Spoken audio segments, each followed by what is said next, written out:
Hallo und herzlich willkommen zu einer neuen Ausgabe von Popsession auf 88.4 im Alex Radio. Wie immer mit einer wundervollen Band, mit der ich heute ein bisschen plaudern werde und die für euch live in unserem schönen Radiostudio einige Songs von sich spielt. Heute dabei ist die vierköpfige Band Big Skies, die ist 75% britisch, 25% kanadisch und macht 100% großartige Musik. Die Jim, Alex, Jack und Adam selbst beschreiben als Psychedelic Britpop mit dreamy Sounds, angesiedelt irgendwo zwischen Rock'n'Roll, 60s, Psychedelica, West Coast Surf Music und Punk. Ihre erste EP, da war ich gerade, ihre erste EP ebenfalls mit dem Titel Big Skies haben sie im August 2013 herausgebracht. Und bevor ich mich ein bisschen mit meinen Gästen unterhalte, übrigens auf Englisch, nur damit ihr Bescheid wisst, hören wir jetzt von dieser EP den Track Halo. Bitteschön.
Thank you, guys.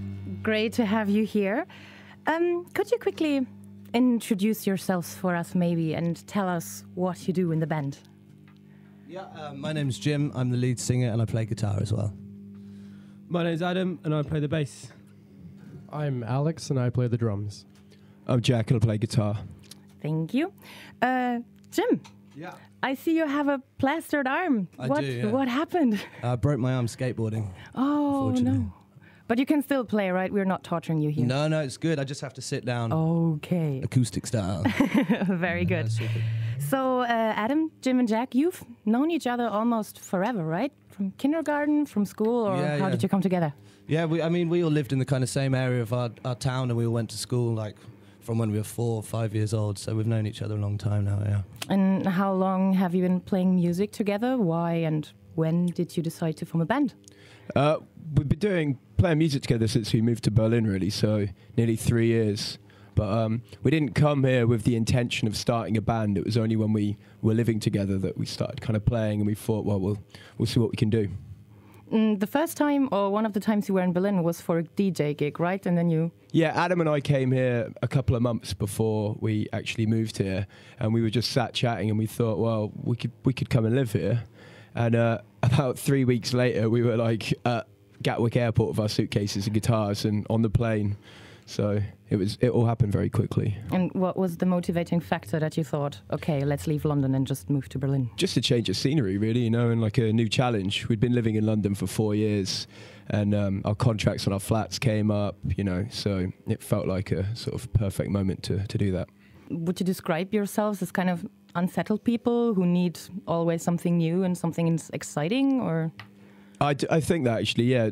Once it becomes, you know, sort of normal and everything's the same, then it's, you know, that's kind of, well, not too easy, but it's just good to sort of challenge yourself again. Yeah. And as you said before, like 3 years ago, in the winter, you came to Berlin and you moved to a room in Kreuzberg that you shared for a while. How did that go?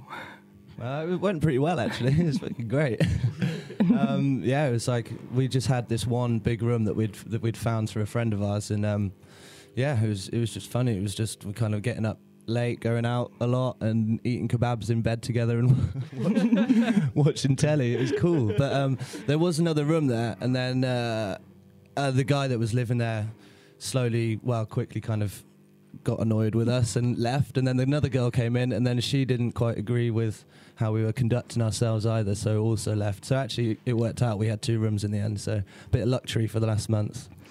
And did that influence your music in a way that you spend a lot of time on such a small room together, or wasn't that even such a big deal because you've known each other so long already? No, I think it did actually, because you're spending so much time in the same place, and it was a really, really cold winter and it was dark like most of the time, so we just had kind of our guitars to entertain ourselves, so we could sit round and, you know, play. And I think that's where it kind of it all came from that, and that's how it was all kind of born, if you know what I mean.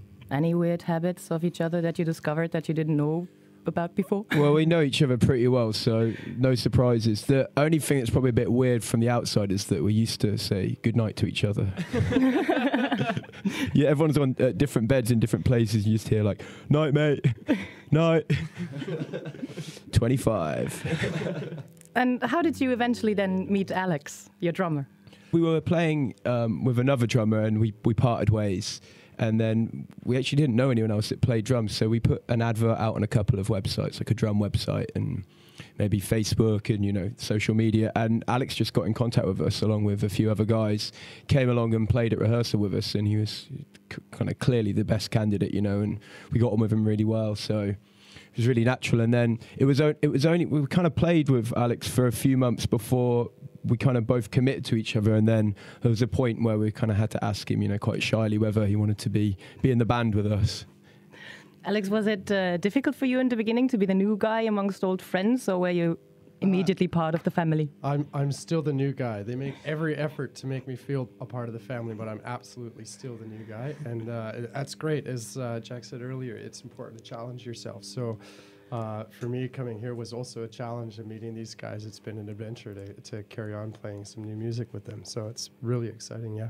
Yeah, but it works very well. So we're gonna get another glimpse of how that sounds like, you together, and we're gonna listen to a bit more of it. Here's Big Skies with The Glow.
Big Skies with oder mit The Glow. Was it difficult for you in the beginning to gain a foothold in the Berlin music scene, like meet the right people, get gigs, finding a rehearsal room, or did you already have friends here that kind of helped you with arriving? We're pretty fortunate that we actually had quite a few friends over here already, so people were able to sort of point us in the right direction. And just from kind of meeting people and, meeting people and chatting to them and, just taking advantage of, all the opportunities that were presented to us. Do you feel that it is difficult being a musician in Berlin, being one in London or in Great Britain? I find it is a lot easier here, actually, just people are a lot more open to kind of people just going for it, and it's a lot less saturated here. There's so many different genres of music in Berlin that it's, there's space for everyone, whereas in London there are a lot of guitar bands, so it's even more difficult to stand out from the crowd. And you were already here once in summer talking to one of my colleagues, Lele, and you were also talking about the Hives, because I think you were playing a track of them and you were talking about their concerts and how funny they are and how they're being always arrogant to the audience, which loves it, and very energetic. So how do people have to imagine your concerts? How would you describe them? Energetic is definitely a good word to describe it. It's quite raucous. Like the recordings kind of have more of this psychedelic feel, but I think live you really get a bit more of a punch in the face, from it. So it's generally just really good fun for us, and a lot of energy. The kind of punk influence I think that we have, that you can kind of hear in the music, that definitely comes out more live, and we kind of headbang, pull our muscles in our necks. The next day we're like old men, kind of going, oh. We spare no expense on our lighting either. We have Christmas lights on our mic stands. So, all the pyrotechnics, all the gimmicks. Anything ever crazy happen to you on stage? Nothing too wild, I don't think. We played a show the other night and Jim sat down for the whole show on his stool because of his arm. So no one could see me past the front row, so it was just like two people and nothingness in the middle. But I think we've had quite good luck with our shows. But I think technical stuff. There's something that always goes wrong. We played one where we came out on stage and started actually the next song we're going to play.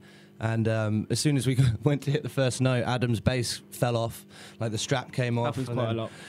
And then we've had amps cutting out in the middle of when we were supporting Miles Kane. One of my leads broke, and there's loads of different leads, and it was at the beginning of a song, and I was just panicking on stage for 5 minutes, unplugging everything, and then my strap broke on that, and had to gaffer tape it up when we was playing. So it was all a bit we've had a lot of things like that go wrong. Alex's foot pedal exploded once, so. Stop listing off all the stuff that's gone wrong. Basically, it's a shambles. Thank God Gaffer fixes everything. Well, exactly. So you just come back from your autumn tour through Germany. How was the general perception? And how did you feel the tour went? It was great. I think went to Hamburg, Cologne, Munich. Yeah, it's great. Great cities to play in. And everyone who came and saw us loved it. And we loved it. It was good reception. It was good to go out. This is the first time we've done that with big skies, so it was really fun to go out and do that and show people our music. The Berlin show really felt like a hometown show as well. There was a great atmosphere, especially because it's our adopted city, but really felt we were accepted then. Nice. And if you could choose which band you would want to play with or record a song with, who would that be? I mean, Hives for me. If I could play in them for one song, that'd be cool. Just love them. Anyone else? Ooh. Girls Aloud. Girls Aloud, of course. As the drummer. Jay-Z's band. Oh, that's a good one. Okay. So I think it's time for another song. Here are Big Skies with Cherry Coke.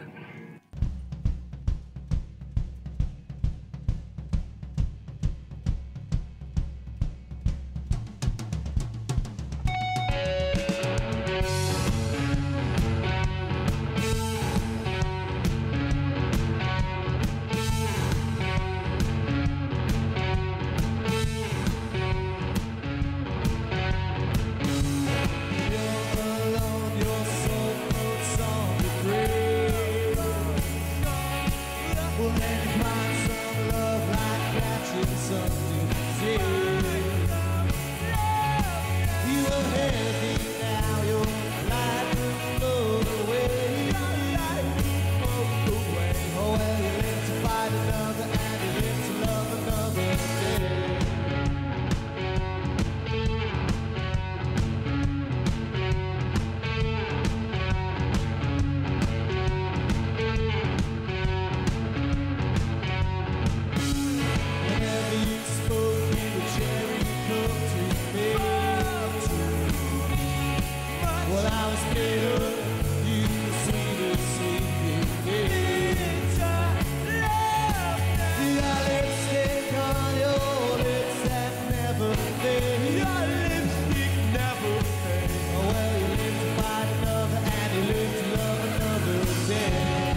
Big Skies mit Cherry Coke. In that interview with my colleague that I was talking about early on, you also said you want to make your music as beautiful as possible. What does that mean? How do you make your music beautiful? What are the elements to make it nice? When you say it back like that, it sounds really stupid. I'm sorry. It's not supposed to sound stupid. It's an honest question. Well, kind of, I guess, euphoric and ambient, you know? So there's like great songs there, but also there's an atmosphere and a background to it that kind of makes you feel uplifted. Well, I just won't say I want to make it sound beautiful again. It sounds beautiful. And you and Adam were also playing in a band before called 8 Legs, and you were quite popular when you were on. Your song was used for a soundtrack for the Your Runway show, I think, and then afterwards you became quite popular. Why did you split up afterwards? It just felt like the right time. We'd done that band for about 6 or 7 years, and it just wasn't, you know, it didn't feel like the right thing to be doing, you know. And then there was the opportunity to come here, and that was kind of the final nail in the coffin, really. That's the being unsettled. Needing something new. And you will be recording your debut album next year, so what can we expect from that? 10 banging songs. Yeah, we go in January for a week, no, 2 weeks. So yeah, it's just going to be kind of a collection of material. Kind of we want it as a piece of art as well, not just bung together a load of songs. So we're going to really think about it and get our best stuff out there, you know. We just finalised the studio, and it's actually in the old Tempelhof building. So that's going to be January. It's going to be really cold and, you know, hopefully snowy, and then in that building. So I think it's going to be a really beautiful location. There he is. And what do you expect from that album and from what comes afterwards? Well, I don't really know what to expect. I mean, hopefully we'll be playing festivals next summer. That's the kind of aim with that. And then obviously touring the album and just playing to as many people as we can because we love it. So we want people to hear it. Okay, then I wish you all the best with this. Thank you very next much. Year. Thank you. Thanks for having us. Yeah, I'm afraid our time is up already. That was Shame. very quick. Yeah, it was a pleasure to have you here. Great. We're all really looking forward to that first album of yours. Ja, für alle, die wir jetzt für Big Skies begeistern konnten, die aber keine Lust haben, auf das Album, was nächstes Jahr erst rauskommt, zu warten, die können sich diese Popsession natürlich im Dauerloop auf Soundcloud anhören und auch auf YouTube anschauen. Auf www.soundcloud.de/alexradio und auf youtube.de/alexberlintv. Wir verabschieden uns jetzt mit einem letzten Track von Big Skies und der heißt Come Up and Feel It. Bitteschön.